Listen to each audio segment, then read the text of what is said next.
시청자 여러분 안녕하십니까? 국정의 바른 소리를 전합니다. 4월 16일 화요일 KTV 대한뉴스 시작합니다.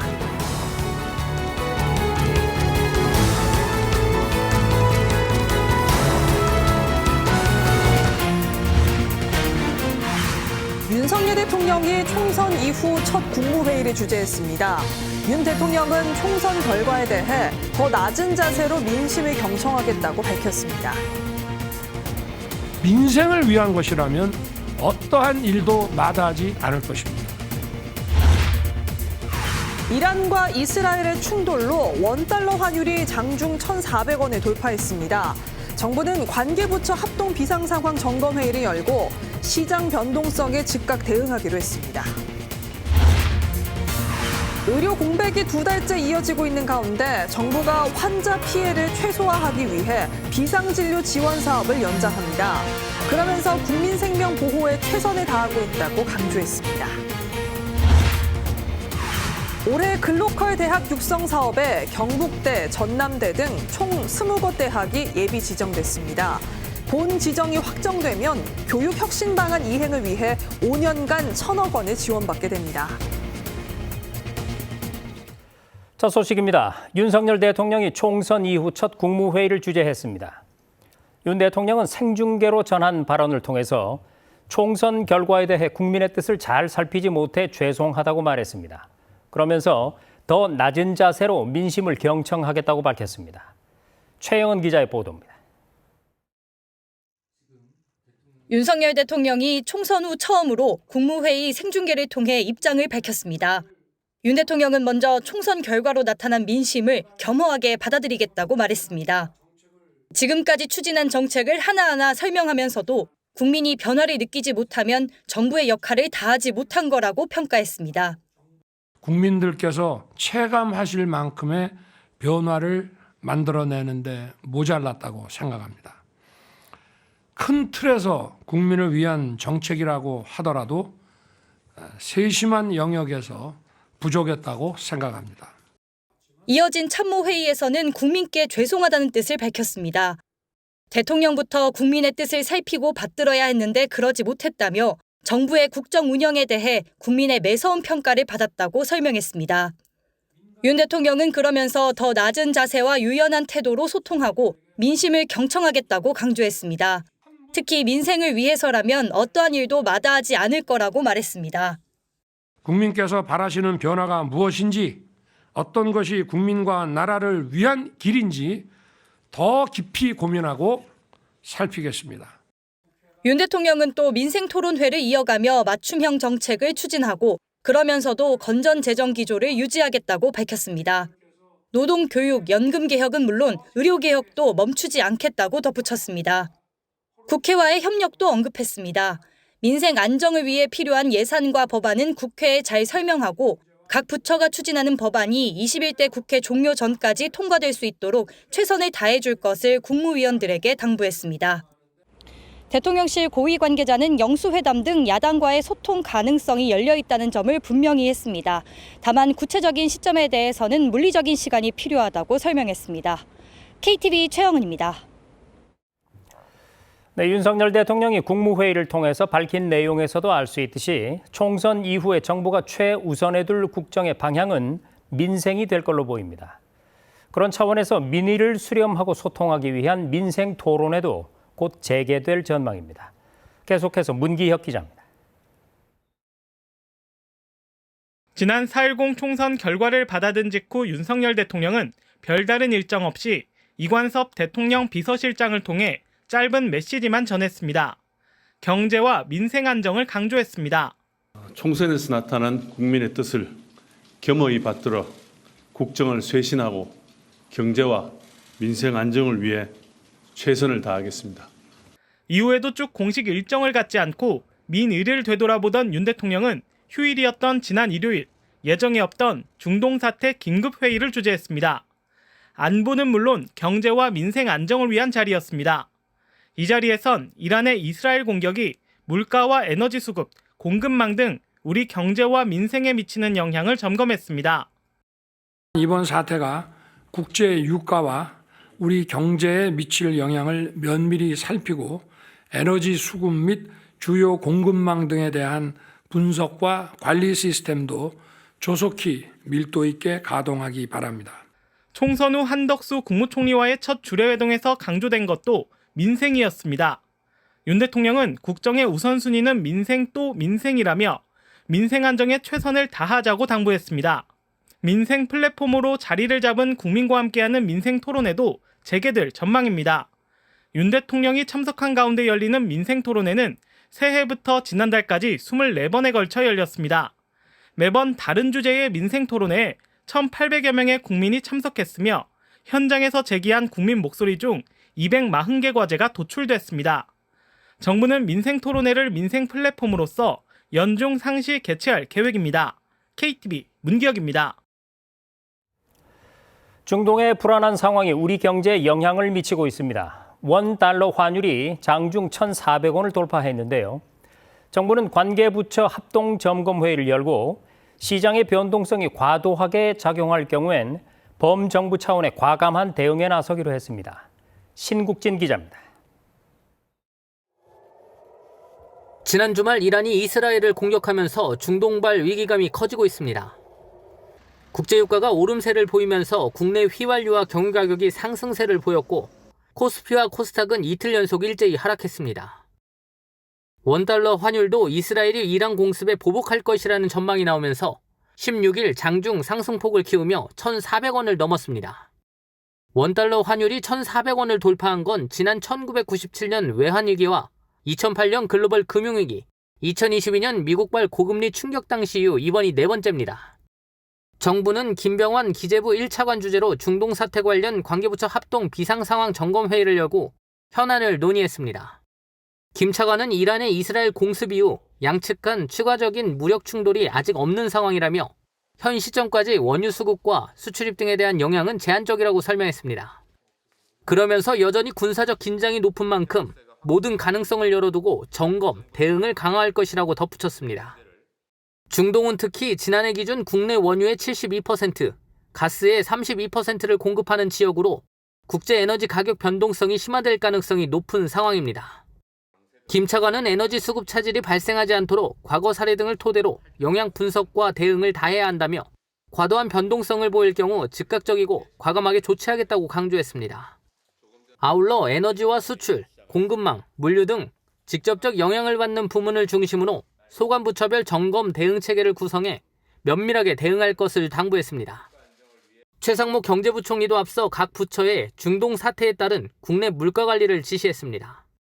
정부는 각별한 긴장감을 가지고 범정부 비상대응 체계를 갖춰 모든 가능성에 대비하겠습니다. 한편 정부는 중동 사태 직후 가동된 관계기관 합동 비상대응반을 통해 매일 상황을 점검하고 있으며 금융, 실물 동향도 24시간 모니터링하고 있습니다. KTV 신국진입니다. 네, 앞서 신국진 기자 뉴스 리포트로 중동 사태와 관련한 비상상황 점검회의 내용 전해드렸는데요. 그러면 여기서 취재 기자를 연결해서 이란, 이스라엘 충돌 상황 그리고 정부의 대응을 좀 더 자세히 살펴보겠습니다. 자, 김민아 기자, 이스라엘이 이란에 대한 보복 공격을 공언했다고요? 네, 이스라엘 현지 언론은 이스라엘 전시 내각이 전면전을 유발하지 않는 선에서 이란에 고통스러운 보복 조치를 가하는 방식이 논의되고 있다고 전했습니다. 미국 등 우방국들과 국제사회 모두 확전은 안 된다고 압박한 게 영향을 미친 것으로 보입니다. 이란의 도발이 심야 시간에 행해지긴 했지만 군사시설 등 민간인이 적은 것으로 비교적 제한된 범위 안에서 이뤄진 점도 주목할 만합니다. 따라서 이번 사태가 제5차 중동전쟁 등으로 악화할 것 같지 않다는 전망이 나오고 있는데요. 뉴욕타임스 보도에 따르면 전문가들은 이스라엘이 보복 조치를 연기하면 이란에 대한 추가적인 제재와 반이란 동맹을 공식화하는 등 얻어낼 것이 많다고 보고 있습니다. 자, 우리 정부는 중동 정세의 불안정이 우리 안보에 미칠 영향에 대해서 예의주시하고 있는 상황이죠. 그렇습니다. 국무회의를 주재한 윤석열 대통령은 우리 안보에 미칠 다양한 영향을 고려해 선제적으로 대처해야 한다고 강조했습니다. 관련 발언 들어보시죠. 중동에서 벌어지고 있는 무력 사태는 먼 곳에서 일어난 남의 일이 아닙니다. 발생할 수 있는 여러 형태의 리스크 요인에 대해 선제적으로 대처해야 합니다. 자, 또 한 가지 우려가 되는 게요. 이런 사태를 틈타서 북한이 도발할 가능성이 있지 않느냐 하는 점인데 대통령이 확고한 대비 태세를 당부했죠. 네, 그렇습니다. 이란이 무인기와 미사일을 동원해 이스라엘을 공격한 것과 상당히 유사한 방식으로 북한이 대남 도발을 할 수 있다는 우려가 제기되고 있는데요. 이에 대해 전하규 국방부 대변인은 우리 군이 대응 태세를 갖추고 있다고 밝혔습니다. 관련 발언 들어보시죠. 한미는 북한의 탄도미사일을 포함한 다양한 수단의 혼합 공격을 탐지 및 요격할 수 있는 능력과 유사시 압도적으로 타격할 수 있는 능력을 구비하고 있습니다. 이번에 이스라엘의 아이언돔 방어 체계가 이란의 미사일과 드론 대부분을 격추하면서 큰 역할을 했는데요. 전 대변인은 우리 군이 장사정포 유격 체계 개발을 가속화하고 더 강력한 복합 다층 방어 체계를 구축해 나갈 거라고 덧붙였습니다. 네, 현재 가장 걱정되는 부분은 아무래도 우리 국민들의 안전인데요. 이스라엘이나 이란에 있는 우리 교민들 무사한가요? 네, 그렇습니다. 현재 이스라엘에 체류하고 있는 우리 국민 500여 명 정도인데요. 현재까지 별다른 피해가 접수되진 않았습니다. 외교부는 상황 발생 직후부터 재외국민 보호대책반을 가동 중이고 현지 공관과 함께 비상 연락망을 가동해서 매일 교민 안전을 확인하고 있습니다. 이란에 있는 우리 교민 수 100여 명 정도인데요. 외교부는 15일부터 이란에 특별 여행주의보를 발령하고 각별한 주의를 당부했습니다. 기존 2단계 여행 자제가 발령된 지역을 2.5단계로 격상하고 여행을 취소하거나 안전한 지역으로 대피할 것을 권고했습니다. 정부는 앞으로도 이스라엘, 이란 상황을 예의주시하면서 국민 안전을 위한 조치를 강구해 나갈 방침입니다. 지금까지 정부 서울청사에서 전해드렸습니다. 전공의들의 이탈로 촉발된 의료 공백이 2달째 이어짐에 따라서 정부가 비상진료 체계를 지속적으로 강화하고 있는데요. 이송처 치료 지원과 경증 환자 분산 등 당초 이달에 종료할 예정이던 비상진료 지원 사업이 연장됩니다. 이혜진 기자가 전해드립니다.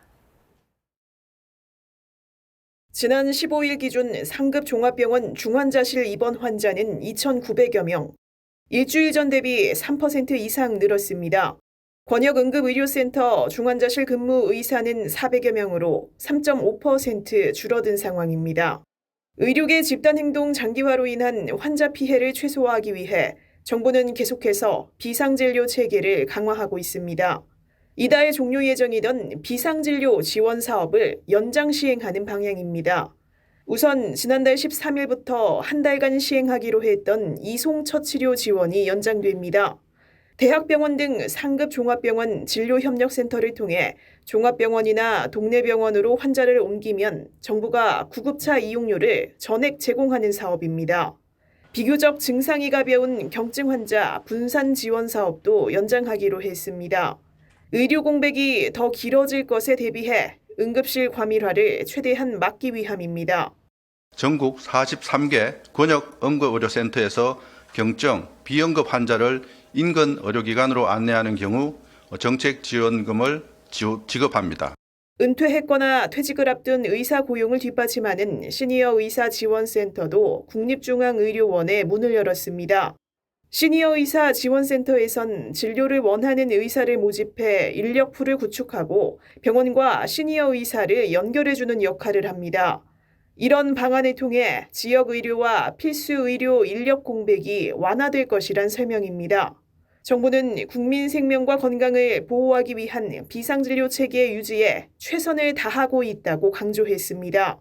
이와 함께 의료개혁 추진에 있어서도 각계의 합리적인 의견을 경청하겠다고 전했습니다. 앞서 조규홍 보건복지부 장관은 의료개혁 의지에 변함이 없으며 의대 증원을 포함한 의료개혁 4대 과제는 필수 의료와 지역 의료를 살리기 위한 선결 조건이란 입장을 밝힌 바 있습니다. KTV 이혜진입니다. 일본 정부가 외교청서에서 독도 영유권을 주장한 것과 관련해 정부가 강력히 항의하고 철회를 촉구했습니다. 외교부는 대변인 명의 논평을 내고 역사적, 지리적, 국제법적으로 명백한 우리 고유의 영토인 독도에 대한 부당한 영유권 주장을 되풀이한 데 대해 강력히 항의하며 이를 즉각 철회할 것을 촉구한다고 밝혔습니다. 또 대한민국 고유 영토인 독도에 대한 일본 정부의 어떠한 주장도 우리 주권에 하등의 영향도 미치지 못한다는 것을 다시 한번 분명히 한다고 강조했습니다. 외교부는 16일 오전 외교부 청사로 미바의 다이스케 주한 일본 대사관 총괄 공사를 불러 항의했습니다. 최상목 경제부총리가 미국 워싱턴에서 열리는 한미일 재무장관 회의 참석을 위해 출국했습니다. 한미일 3국의 재무장관이 한자리에 모이는 건 이번이 처음으로 지난해 8월 미 캠프 데이비드에서 열렸던 3국 간 정상회의 논의에 따른 회의 연례와 여부 등을 논의할 계획입니다. 한편 최 부총리는 주요 20개국 재무장관 회의와 국제통화기금, 세계은행 춘계회의에도 참석할 예정입니다. 세월호 참사 이후 10번째 봄을 맞았습니다. 이상민 행정안전부 장관이 일반인 희생자 기억식에 참석해 유족들을 위로했고 국민안전의 날 기념식에 참석한 한덕수 국무총리는 안전한 대한민국을 만드는 데 최선의 노력을 다하겠다고 강조했습니다. 윤현석 기자의 보도입니다. 세월호 참사 10주기이자 10번째 국민안전의 날인 4월 16일, 전국 곳곳에서 추모 행사가 열렸습니다. 안산에서는 세월호 참사 10주기 기억식이 거행됐고 인천에서는 유가족과 이상민 행정안전부 장관 등이 참석한 가운데 세월호 일반인 희생자 기억식이 열렸습니다. 이 장관은 앞으로 세월호 참사와 같은 비극이 없도록 최선을 다하겠다고 말했습니다. 지난 슬픔을 딛고 국민의 마음을 모아 모두의 일상이 안전한 대한민국으로 한 발 더 나아가는 계기가 되기를 바랍니다. 같은 날 오후 국민안전의 날 기념식에 참석한 한덕수 국무총리는 세월호 참사 유가족에게 깊은 위로의 뜻을 전했습니다. 이어 모두의 일상이 안전한 대한민국을 만드는 데 최선의 노력을 다하겠다며 다양한 유형의 재난에 선제적으로 대비하도록 안전대책을 더욱 신속하게 정비하겠다고 밝혔습니다. 변화하는 재난 환경에 대응하기 위해 안전대책을 더욱 신속하게 정비해 나가겠습니다. 전문 인력 양성과 교육 훈련을 다각화하겠습니다. 재난 관련 공무원의 처우를 개선해 국민 안전에 전력을 다할 수 있는 환경을 만들겠다는 계획도 밝혔습니다. 또 재난 피해자 지원 방안을 마련하는 등 안전 취약계층 보호에도 노력을 기울이겠다고 말했습니다. KTV 윤현석입니다. 지역의 대학을 세계적으로 키우는 글로컬 대학 육성 사업에 올해 경북대, 전남대 등 총 20개 대학이 예비 지정됐습니다. 교육 혁신과 지역 특성 등이 중점적으로 평가되는데요.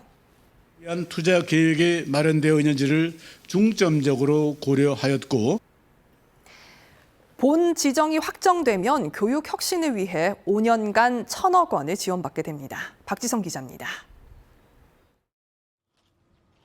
글로컬 대학은 지역의 특성과 산업 수요에 맞춰 지방대학 경쟁력을 끌어올리는 사업으로 2026년까지 총 30곳이 육성될 예정입니다. 지난해 10개 대학이 최종 지정된 데 이어 올해 경북대와 전남대, 건양대, 대구 한의대 등 총 20곳이 1차 선정됐습니다. 이 가운데 연세대 미래캠퍼스와 순천향대 등 5곳은 지난해 본 지정을 받지 못했던 곳으로 기존 추진 계획을 개선시킨 점이 인정돼 올해 예비 지정에 포함됐습니다. 이번 심사는 전문가들이 참여한 독립된 평가위원회에서 실시됐으며 교육 혁신성과 성과 관리, 지역적 특성 등이 중점적으로 평가됐습니다. 지역사회와 교육 수요자의 요구를 충분히 분석하고 반영하였는지 지속 가능한 혁신을 위한 투자 계획이 마련되어 있는지를 중점적으로 고려하였고 특히 올해부턴 다수의 대학이 함께 혁신 모델을 제시해 공동으로 신청할 수 있게 되면서 같은 지역의 대학들이 유사 학과를 조정하고 각 강점을 살려 시너지를 내는 혁신 방안들을 제안했습니다. 일부 대학은 지역 소재 연구기관과 협력해 학부 정원을 감축하고 대학원 정원은 늘려 연구 중심 대학으로 전환하는 혁신 방안을 제시했습니다. 또 내년부터 전면 시행되는 지역 혁신 중심 대학 지원 체계, 라이즈 사업과 연계해 지자체와 대학의 적극적인 협력을 강조한 방안도 나왔습니다. 교육부는 다른 대학과 지자체에서도 이 같은 혁신 방안을 참고할 수 있도록 혁신 기획서를 교육부 누리집을 통해 공개한다는 방침입니다. 이번에 예비 지정된 대학들은 오는 7월까지 지자체 산업체와 논의해 구체적인 혁신 실행 계획서를 제출해야 하고 8월 말 본 지정 평가를 거쳐 최종 글로컬 대학으로 선정됩니다. 본 지정을 마치면 혁신 방안 이행을 위해 5년간 1,000억 원이 지원되고 불필요한 규제 혁신 등 제도적 지원도 이뤄집니다. KTV 박지선입니다. 앞서 전해드린 글로컬 대학 육성 방안, 정부는 오는 2026년까지 30개 대학을 키운다는 계획인데요. 지난해 먼저 지정된 전북대학교는 버려진 건물을 새 캠퍼스로 꾸리는 등 조성 사업이 한창입니다. 김창규 기자가 현장에 가봤습니다. 중간고사를 앞둔 대학생으로 북적여야 할 학교가 적막합니다. 강의실로 가는 출입문은 굳게 닫혔고 군데군데 유리창도 깨져 있습니다. 서남대학교는 2017년 문을 닫았습니다. 건물이 공사를 멈춘 시간 동안 지역 살림은 뒷걸음질 쳤습니다. 서남대가 폐교가 된 상태 이후로는 엄청나게 속도가 낙후가 됐어요. 계속 상가가 다 참 다 문을 닫고 보시다시피 전체가 다 지금 남은 시가 완전히 낙후가 됐었거든요. 7년째 방치된 이곳 서남대에는 인근 지방거점국립대학교 캠퍼스가 들어설 예정입니다. 전북대학교는 버려진 건물을 재활용해 외국인 유학생 전용 글로컬 캠퍼스를 마련하는 계획으로 지난해 글로컬 대학에 선정됐습니다. 유학생 5,000명을 유치해 우리나라에서 일하는 인재로 양성하는 게 목표입니다. 5명 중에 1명이 외국인 학생들이 될 것 같습니다. 이 5,000명 중에 일정 수준 이상은 졸업하고 전라북도에 정주해서 지역 소멸을 막자라는 부분이 큰 포인트이고요. 2차 전지와 수소, 농생명바이오 등 전북 지역 주력 산업과 연계한 대학 산업도시도 조성합니다. 맞춤형 인력을 양성하고 연구기관과 함께 핵심 기술을 개발한다는 계획입니다. 기업들이 전라북도에 올 때 가장 고민하는 것은 필요한 휴먼 리소스, 그러니까 인력을 제대로 공급받을 수 있는가인데 지역에서 필요로 한 인재를 그렇게 공급을 하는 쪽으로 좀 더 초점을 맞춰서 지방대학의 경쟁력을 살려 지역을 살린다는 글로컬 대학. 글로컬 대학을 통해 도출된 다양한 혁신 전략들을 함께 공유함으로써 우리나라 대학과 지역의 경쟁력 전반을 제고할 수 있기를 기대합니다. 정부는 전북대와 같은 글로컬 대학 30곳을 양성해 지역 소멸 위기 대응의 열쇠로 삼을 계획입니다. KTV 김찬규입니다. 정부가 지난 2월 민생토론회에서 개발 제한 구역의 획일적 규제를 전면 개편하겠다고 밝혔는데요. 그 후속 조치로 지침 개정을 완료하고 지역 경제 활성화에 효과가 큰 사업에 한해 그린벨트를 풀기로 했습니다. 보도에 이리나 기자입니다. 그린벨트 규제 장벽에 막혀 지역의 개발 사업 추진이 더디다는 지적에 따라 정부가 비수도권을 대상으로 관련 규제를 대폭 완화합니다. 지방에 일자리를 만들고 활력을 불어넣을 첨단 산업단지를 세우려 해도 그린벨트에 막히는 경우가 많습니다. 지역에 필요한 투자가 일어날 수 있도록 토지 이용 규제를 혁신하여 새로운 산업 입지 공간을 공급하겠습니다. 이에 따라 앞으로는 비수도권 지역의 지자체가 추진하는 지역 전략 사업에 대해서는 그린벨트 해제 총량에 구애받지 않도록 했습니다. 지역 전략 사업은 지역 경제 활성화와 균형 발전의 기여도가 큰 사업으로 해당 사업에 선정될 경우 그린벨트 해제 신청부터 최종 심의까지 1년 이내에 완료할 방침입니다. 그동안 개발이 불가능했던 환경평가 1, 2등급 지역에 대한 규제도 풀립니다.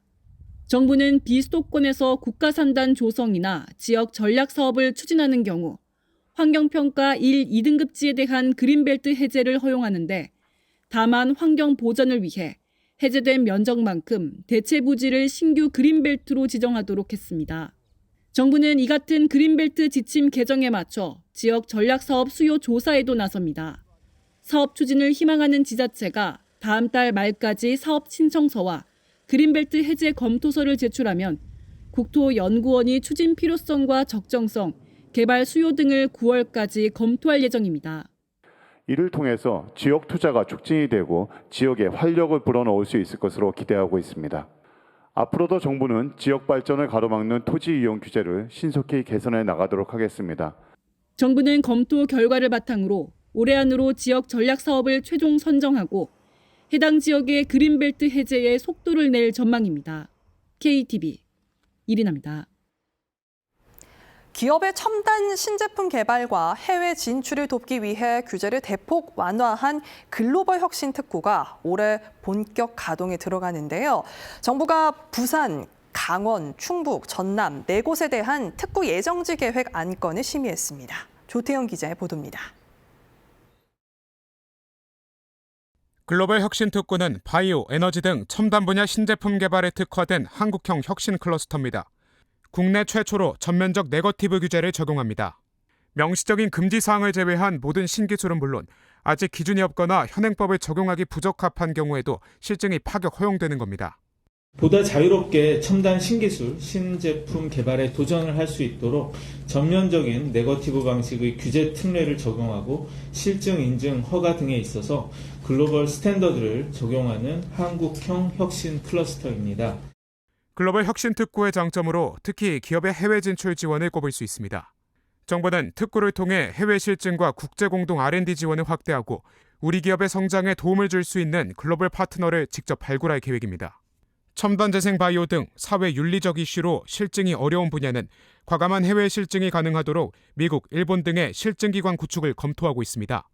앞으로 이 특구에 입주하는 기업은 규제에서 벗어나 자유롭게 기술을 개발하고 다양한 영역에 도전할 수 있도록 하겠습니다. 정부는 16일 제17차 규제자유특구 심의위원회를 개최해 글로벌 혁신 특구가 들어설 예정인 4곳에 대한 계획 안건을 심의했습니다. 부산은 친환경 선박 부품의 해외 진출을 위한 차세대 해양 모빌리티 클러스터를 조성하고 강원은 AI 헬스케어, 충북은 첨단 재생 바이오, 전남은 에너지 신산업을 중심으로 특구를 조성할 계획입니다. 올해 시행 5년째를 맞은 규제자유특구에 대한 논의도 이뤄졌습니다. 규제자유특구는 신기술을 보유했으나 규제에 막힌 신사업의 검증과 신제품 출시를 지원하고 R&D, 인프라 등에 대한 재정 지원이 이뤄집니다. 정부는 올해 경북, 대구, 경남, 충남 등을 새 규제자유특구로 선정하고 지역의 혁신 성장과 균형 발전을 도모하겠다는 계획입니다. 글로벌 혁신 특구와 규제자유특구 신규 지정안 등 논의한 내용은 오는 30일로 예정된 규제자유특구위원회에서 최종 결정돼 5월 고시됩니다. KTV 조태영입니다.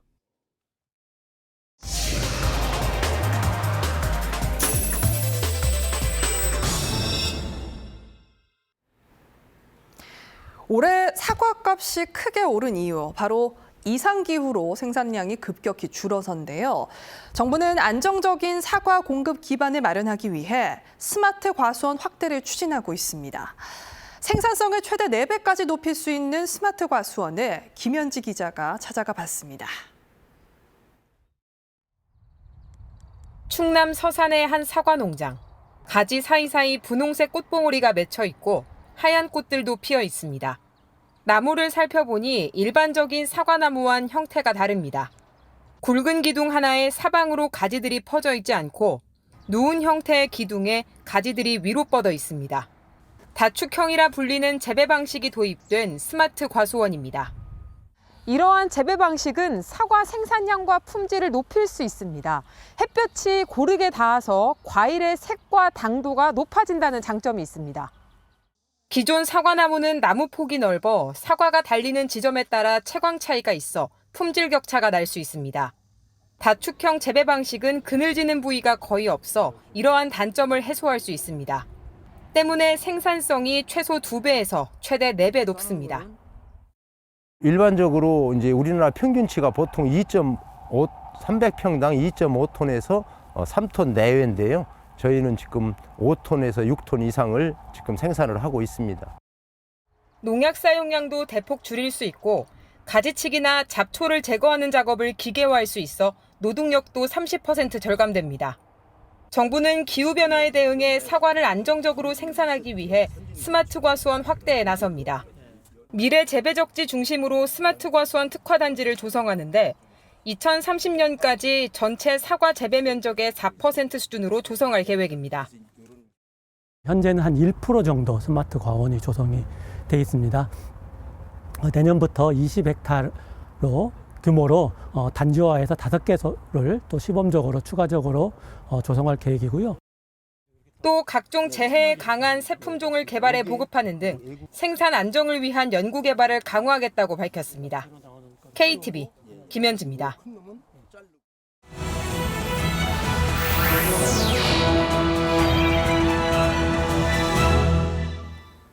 국정을 더 촘촘하게 살펴봅니다. 보도자료 브리핑입니다. 나의 건강뿐 아니라 지구의 건강까지 챙길 수 있는 친환경 이동수단 자전거. 자전거가 여가 활동을 넘어 일상적인 이동수단으로 정착할 수 있도록 자전거 이용 활성화 추진 방안이 마련됐습니다. 이에 따라 내년부터 일부 지자체에서는 공공자전거를 이용하면 추후 현금화할 수 있는 탄소 중립 포인트를 제공하는 시범 사업을 추진하는데요.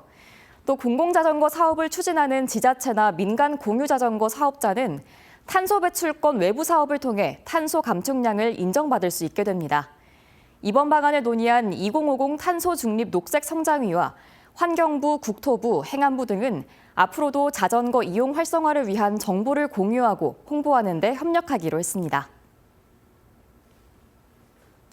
지나가는 자동차에 고의적으로 부딪혀 보험금을 타내는 보험 사기. 한 번쯤 들어보셨죠? 전문 브로커가 연계되는 등 보험 사기가 점점 전문화, 지능화되면서 보험 누수도 심각해지고 있습니다.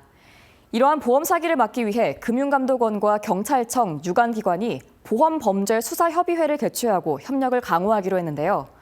보험 사기 동향을 공유하는 건 물론 제주도 렌터카 고의 충돌 사기 등 시도별 맞춤형 수사 지원 방안도 논의할 계획입니다.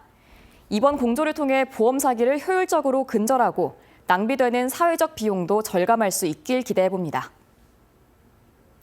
고령자, 청년, 중소기업 근로자의 필요와 특성을 고려한 맞춤형 공공임대주택이 지어집니다.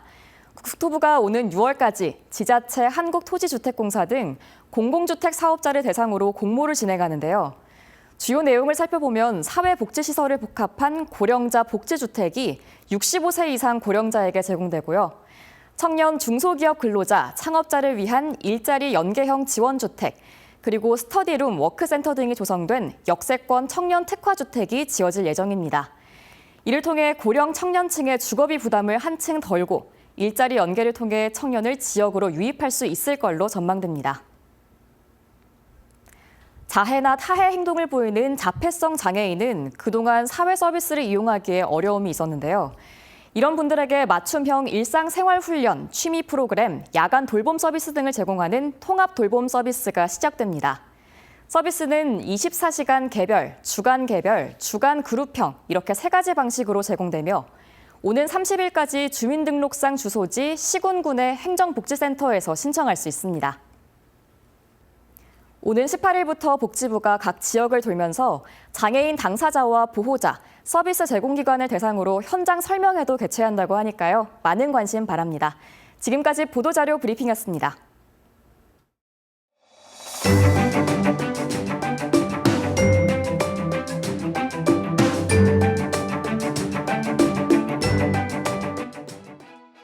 안녕하세요. K웨더 라이프스타일 예보 신지수입니다. 북서기류를 따라 황사가 유입되고 있습니다. 전국이 황사의 영향권으로 밤에도 미세먼지 농도 매우 나쁨 단계를 보이겠고요. 내일 오전까지도 매우 나쁨 단계가 이어지겠습니다. 호흡기 약하신 분들은 외출을 자제하시고 야외에서 미세먼지용 마스크를 꼭 착용하시기 바랍니다. 내일 전국이 대체로 맑은 가운데 서울 낮 기온 23도로 오늘보다 조금 높겠습니다.